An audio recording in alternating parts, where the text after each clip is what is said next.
Ukrainian officials said civilians were killed on Monday as Russian artillery bombarded residential districts of Kharkiv, Ukraine's second largest city. While Moscow's invading forces continued to meet with stiff resistance from Ukrainians on the fifth day of conflict. The attacks came as Russian and Ukrainian officials met on the Belarusian border but made no breakthrough. Ukrainian President Volodymyr Zelensky described mounting civilian casualties as he requested immediate membership into the European Union. Просто вдумайтесь, у цей час. Just think about it. Since the beginning of the Russian invasion, within only 4 days, due to the Russian shelling, 16 Ukrainian children have died. 45 children were wounded. Each crime, each shelling from the occupants against us makes us and our partners more and more united.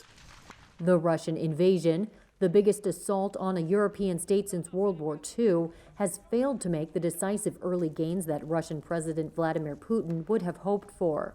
But Kharkiv in Ukraine's northeast has become a major battleground. Officials said Russian artillery pounded residential districts, even though no Ukrainian army positions or strategic infrastructure were there. At the United Nations, Moscow's ambassador denied the reports. The Russian army does not pose a threat to the civilians of Ukraine. It's not shelling civilian areas. In Ukraine's capital, Kyiv, explosions were heard before dawn. Both men and women showed up on Monday at civil territorial defense centers to enroll and receive weapons.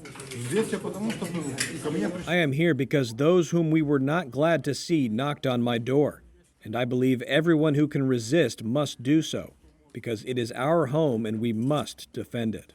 Despite the extraordinary resistance of the Ukrainian people, Putin on Monday showed no sign of ending the invasion he unleashed, dismissing the West as an empire of lies. U.S. officials expect Russian forces to try to encircle Kyiv in the coming days, warning they could become more aggressive out of frustration with their slow advance on the Ukrainian capital. Satellite images showed a Russian military convoy stretching over 40 miles Monday and moving closer to Kyiv.